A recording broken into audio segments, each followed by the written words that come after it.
अस्सलाम वालेकुम students. Chapter 2 की लास्ट एक्सरसाइज इस वक्त हमारे सामने है और अब हमें रैशनलाइज करने को कहा जा रहा है डिनोमिनेटर्स को। आप जानते हैं कि रैशनल वैल्यूज़ हम ऐसी वैल्यूज़ को कहते हैं जो इंडिपेंडेंट ऑफ रूट्स होती हैं, यानी कि उनमें कोई रेडिकल नहीं होता बल्कि वो रेडिकल से बाहर आ चुकी होती हैं।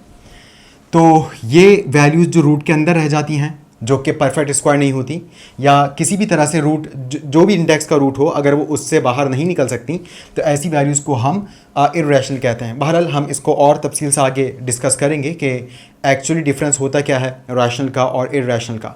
डिनोमिनेटर को रैशनलाइज करने का मतलब यही है कि डिनोमिनेटर इर्रेशनल नहीं होना चाहिए, यानी कि डिनोमिनेटर में रूट नहीं होना चाहिए। तो यहाँ पर हमें रूट को ख़त्म करना है। तो अब हम रूट को यहाँ कैसे ख़त्म करेंगे? बहुत आसान है।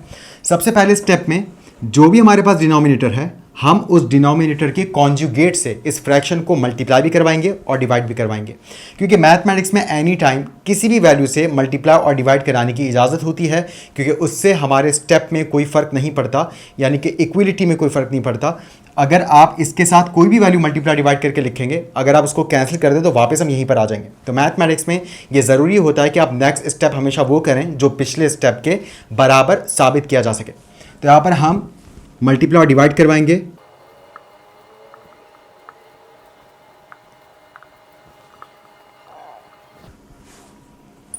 कॉन्जुगेट ऑफ डिनोमिनेटर का मतलब है कि आप ऑपोजिशन ऑफ साइन लेकर आएं, यानी कि आप देख सकते हैं यहां पर प्लस साइन है तो आप यहां पर माइनस साइन लगा देंगे तो ये कॉन्जुगेट कहलाएगा। इसी तरह से अगर यहां माइनस साइन होता और अगर आप यहां प्लस कर देते तो वो उसका कॉन्जुगेट कहलाता। तो कॉन्जुगेट का मतलब ही है कि आप रिलेशनशिप तब्दील कर दें। अगर दो वैल्यूज आपस में ऐड हो रही हैं तो आप उसको सब्ट्रैक्शन के रिलेशन में बदल दें, अगर वो सब्ट्रैक्ट हो रही तो आप एडिशन के रिलेशन में उसको तब्दील कर दें। तो यहां पर एक्चुअली जो कॉन्जुगेट होगा वो दरअसल है 5 - 2√6। तो अब हम 5 - 2√6 से इसको मल्टीप्लाई भी करवाएंगे और डिवाइड भी करवाएंगे। तो 1/5 + 2√6 multiply by 5 - 2√6 and divide by भी 5 - 2√6। जब दो फ्रैक्शंस आपस में मल्टीप्लाई होती हैं तो ऊपर वाली वैल्यू से और नीचे वाली वैल्यू से मल्टीप्लाई होती है। तो 1 जब 5 - 2√6 से मल्टीप्लाई होगा तो यहाँ पर 5 - 2√6 एज इट इज़ आ जाएगा। जबकि यहाँ पर 5 और 2√6 टर्म सेम है, सिर्फ साइन का फ़र्क है, क्योंकि खुद हमने साइन को तब्दील करके मल्टीप्लाई करवाया था। तो इस सिचुएशन में हमारे लिए मल्टीप्लाई करवाना आसान हो जाएगा अगर हम फर्स्ट टर्म को a और सेकंड टर्म को b मान लें, क्योंकि ऐसा करने से हम a + b a - b का फॉर्मूला अप्लाई कर सकते हैं। तो आप जानते हैं a + b a - b a² - b² के इक्वल होता है। तो यहां इस स्टेप में हम ये वाला फॉर्मूला अप्लाई कर रहे हैं। आप जानते हैं यहां पर a की जगह 5 है, b की जगह 2√6 है, तो यहां पर भी a की जगह 5 और b की जगह 2√6 आ जाएगा। a पर भी स्क्वायर आ जाएगा, माइनस साइन के बाद b पर भी स्क्वायर आ जाएगा, यानी कि a की जगह 5 और b की जगह 2√6।